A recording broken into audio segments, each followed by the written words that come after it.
We are suffering.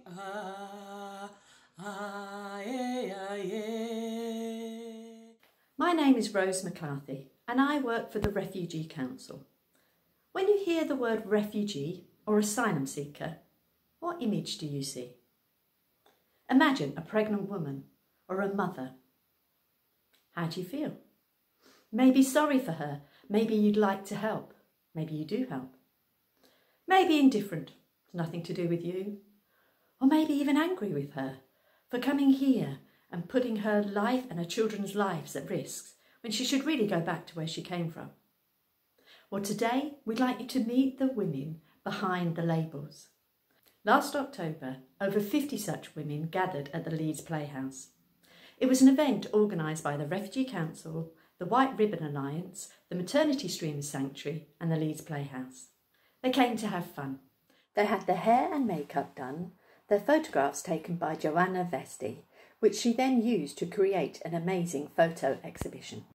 Then they shared stories of love and loss. They talked about hardships endured, rights abused, friendships made, kindness shared. And most of all, they talked about the love that they have for their children, because mums throughout the world love their babies. Now today, 5 of these inspirational women are going to share with you a bit of their story. I think a life of asylum seeker, someone living in a cage, and this lockdown has put extra cage on us just to be isolated. My name is Tabita Pakistan. Originally I'm from Pakistan. I have 3 grown-up children. My name is Diana. I am originally from Bolivia. I came to the UK 11 years ago. My name is Diago. I'm originally from South Africa. I'm a mother of 4 children. I came in this country 21 years ago. Hi, my name is Maham from Yemen. I came to the UK 2 years ago. My name is Piwe. I am from Zimbabwe. I am an artist by profession and by passion. By profession, I mean I am an artist by profession. That's why my bread is buttered. My role as an artist is to educate and inform. Educate and inform the community. Entertain them. Telling them stories. Reality. Reality stories through dancing. Reality stories through acting. Yes, including politics. Including abuses. Including everything. Yes, it's my right as an artist to inform the community. But by doing so, my life gets in danger. Beatings, torture, sexually abused, even killings. That's where the suffering comes. I am suffering. I am suffering trying to inform the nation. I am suffering trying to educate the community. I am suffering trying to entertain people. Yes, running away is the only option. Seeking refugee is the only option. In 2010, I had my first job. I was 22 and I met the love of my life. In 2015, he left for 2 weeks. He came here to the UK and out of nowhere, a war broke between Yemen and Saudi Arabia. In one day, I was in a war zone and he was outside the country. He couldn't come back, I couldn't leave. There was no airport, nobody could move. It was just reality. I came to the UK 11 years ago, looking to start a new life away from all the political problems that I had in my country. As soon as I arrived in London, and I found out I was pregnant, which was the most terrifying feeling in my whole life. I remember that I claimed asylum and I was placed in a hostel for a few months.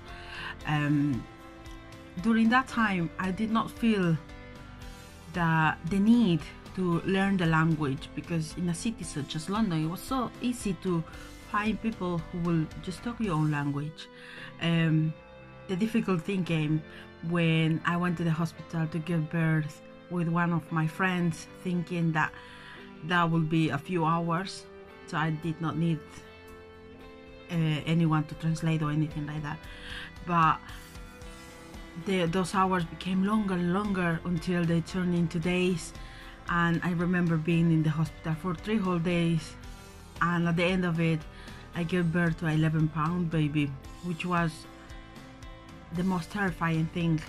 And during that time I wasn't offered an interpreter. I had no idea what was going on. I couldn't talk to the doctors or the nurses or the midwives.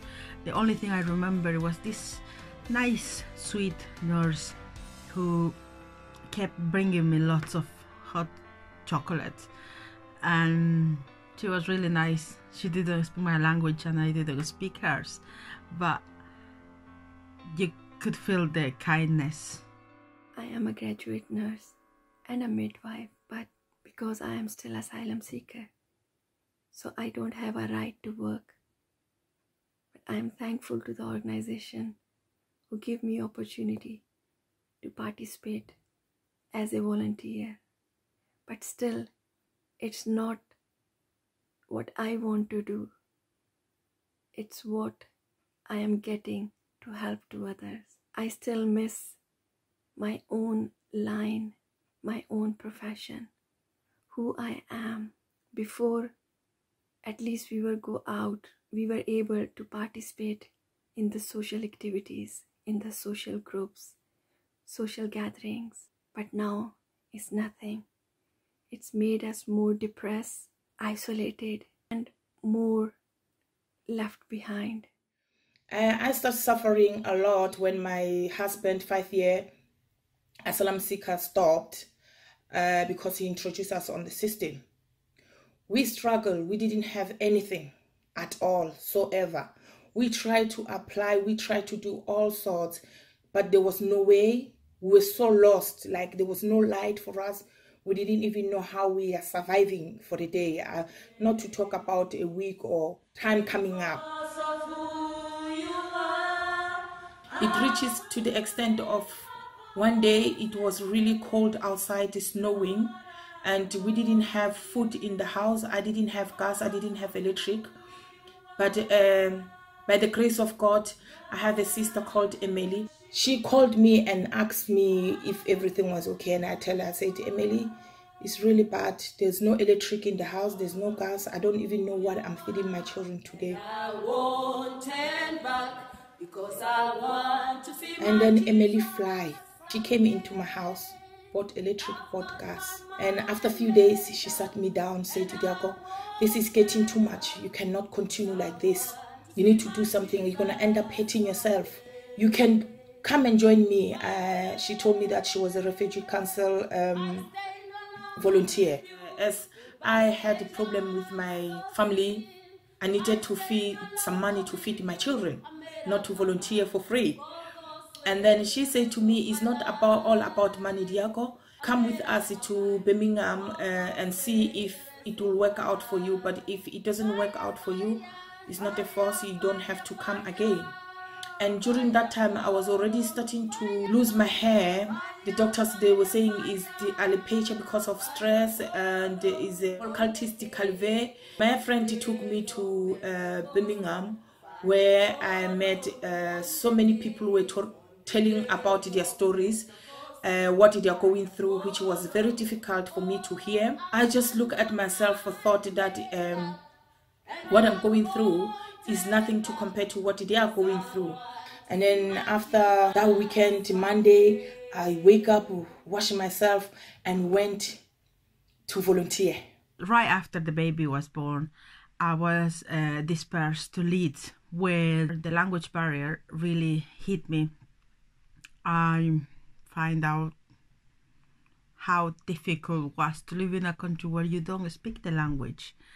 I just get out of the house like once a week just to buy groceries. But I limited myself to stay at home, isolated myself and my daughter from everything during whole 2 years. During that time, I managed to learn some English as much as I could, just from the radio and stuff like that, because I wasn't allowed to go to college. That isolation period finished when one morning early morning, I was just taken from my bed with my child. I was taken to a detention center. I was told that my case was refused and I had to be deported. I spent a whole week in a detention center where I wasn't allowed to touch my child. Apparently, people who are just about to be deported tend to harm their children, which I find it just too difficult to believe. Yes, I am suffering. Still suffering in this foreign land. Refused asylum, destitution, homeless, no public funds. Yes, suffering. Lack of information, lack of education, lack of anything, lack of everything. This is the suffering. This is the suffering. Hospital bills. Yes, medical bills. You not working. No public funds, but there are medical fees and they need to be paid. Debtors collections. Letters coming day in, day out. Bills coming. But I'm not working. I'm only trying to seek asylum so that I stay alive.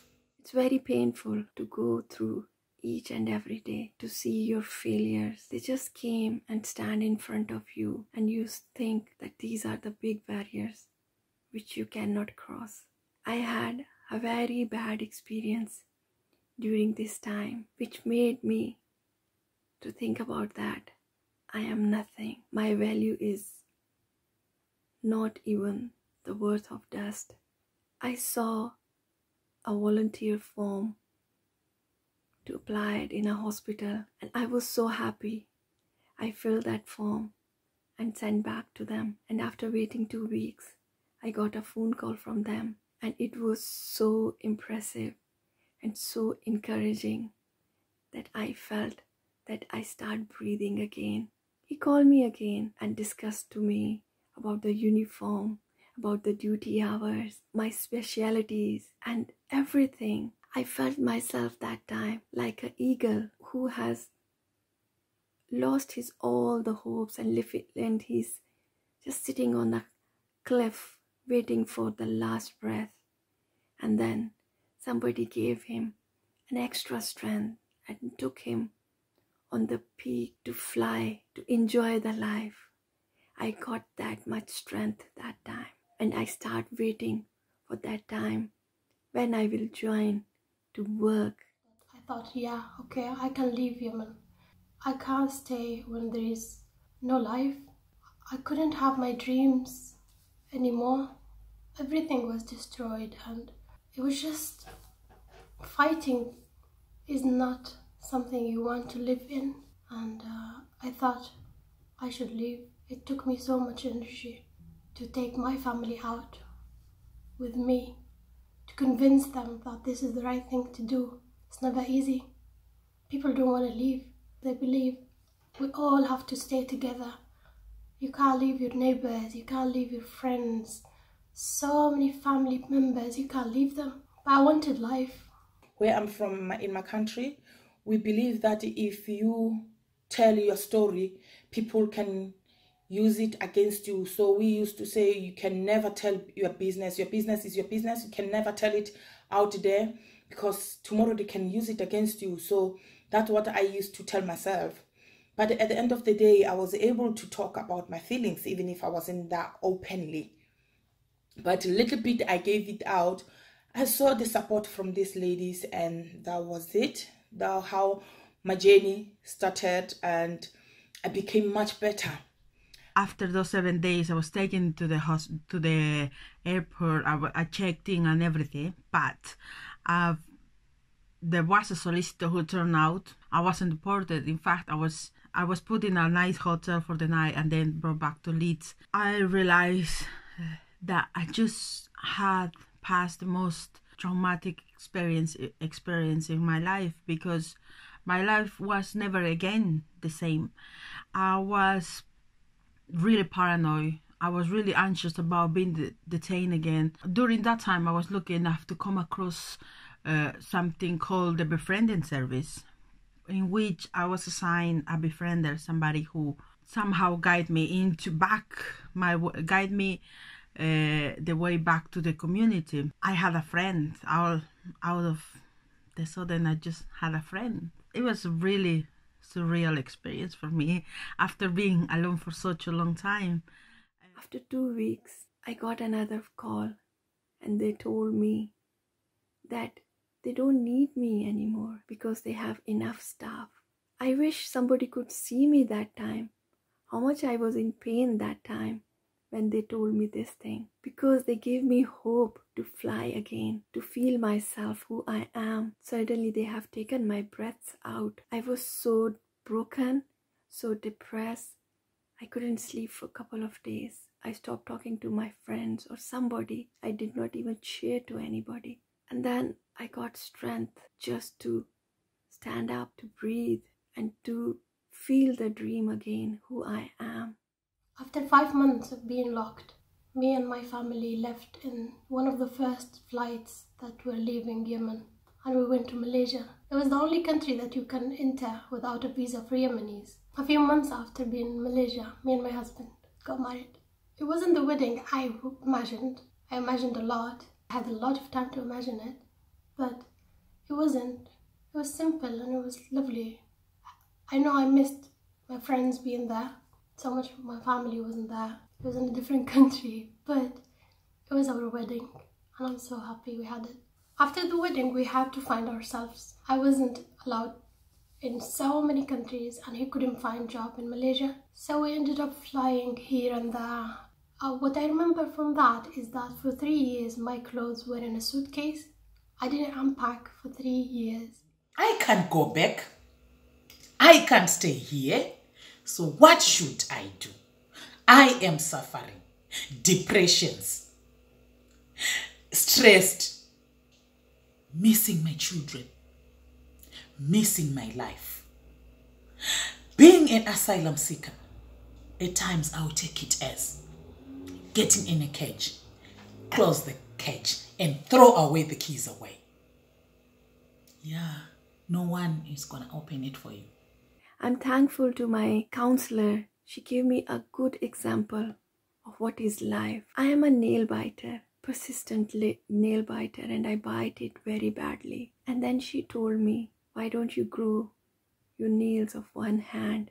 Life is like that. We cannot overcome on all the strugglings, but it's a 50-50. So it gives me hope. And again, I grow my nails. And I think so this time, I grow my nails more than the normal length. But the other hand, I am still a very bad nail biter. After the 2 months together, I was asked to volunteer myself. So I started training to volunteer. I volunteered for a few years, up to 8 different organizations, supporting lots of people.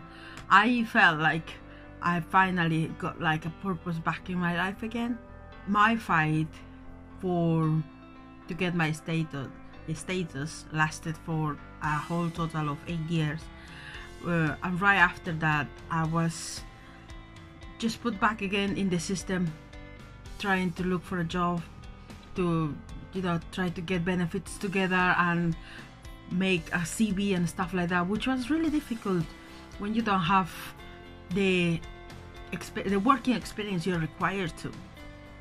So I was pretty much pushed to use the skills that I learned whilst volunteering, which was make people happy through food. So I started my own business, which is called From Bolivia with Love. I'm very proud of that. I think there's 2 ways to a person's heart, which are food and music.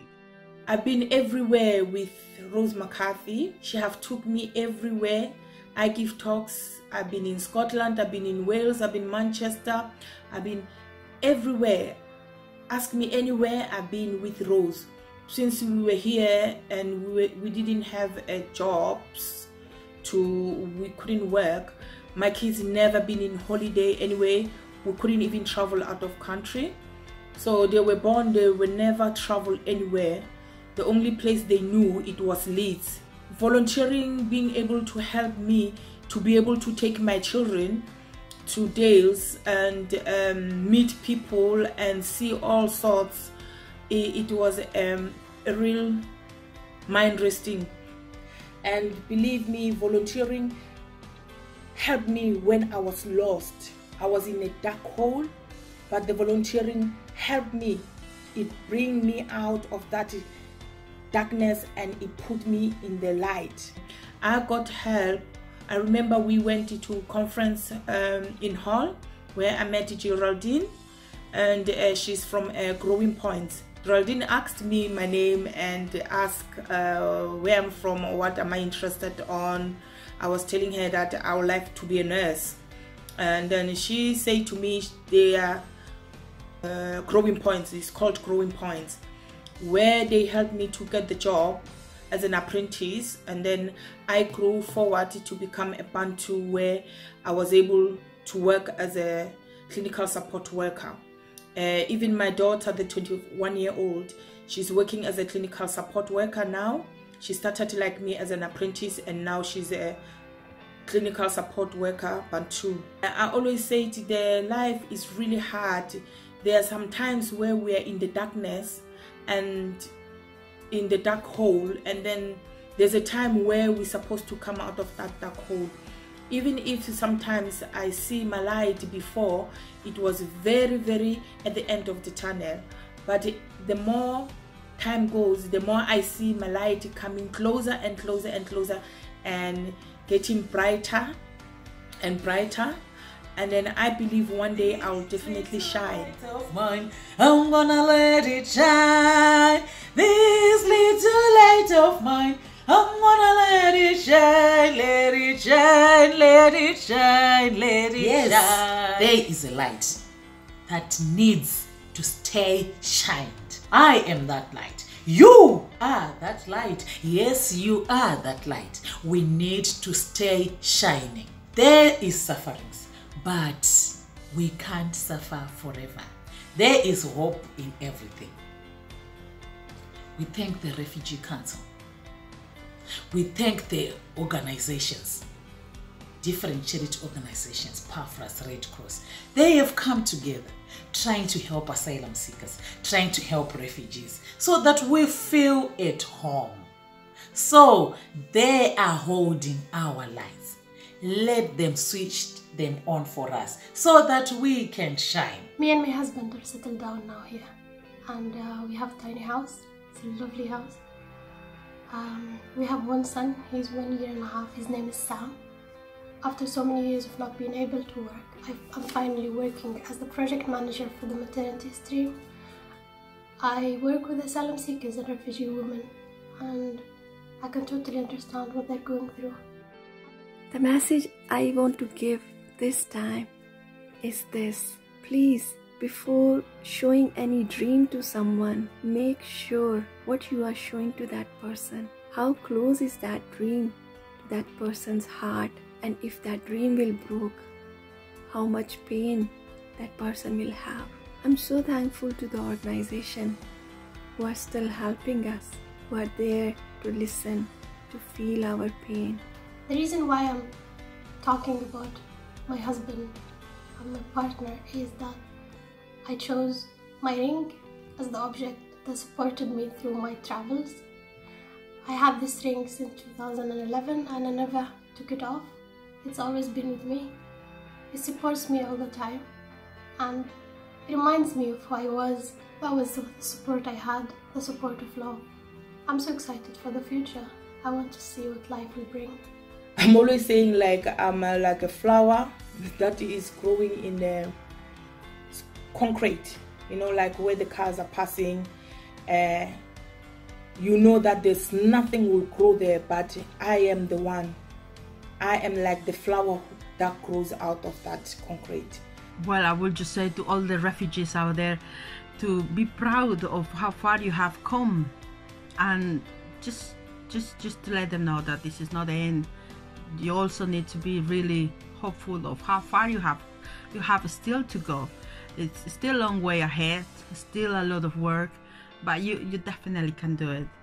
And to everyone who might be watching this video, I will just say happy Refugee Week, everyone.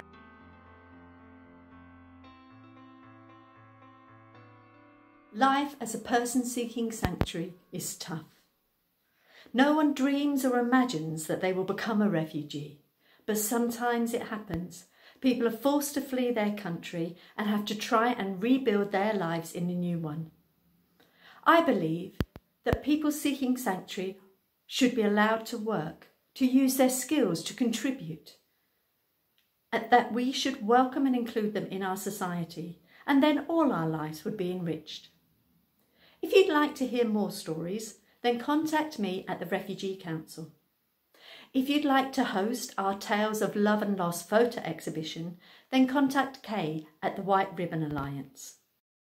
I'd like to end by thanking the Migration Matters Festival for hosting us, and the Stand and Be Counted Theatre Company for their energy, passion and patience in producing this film. They've done it all for free because they felt, like us, that these stories needed to be heard. And lastly, I'd like to thank the amazing women who have taken part, who always inspire me. And I'd like to share 3 lessons that I've learned from them. 1 is never underestimate the power of a woman, the love of a mother for her child, or the ability of a woman who has suffered to help another who is suffering, because mums are amazing.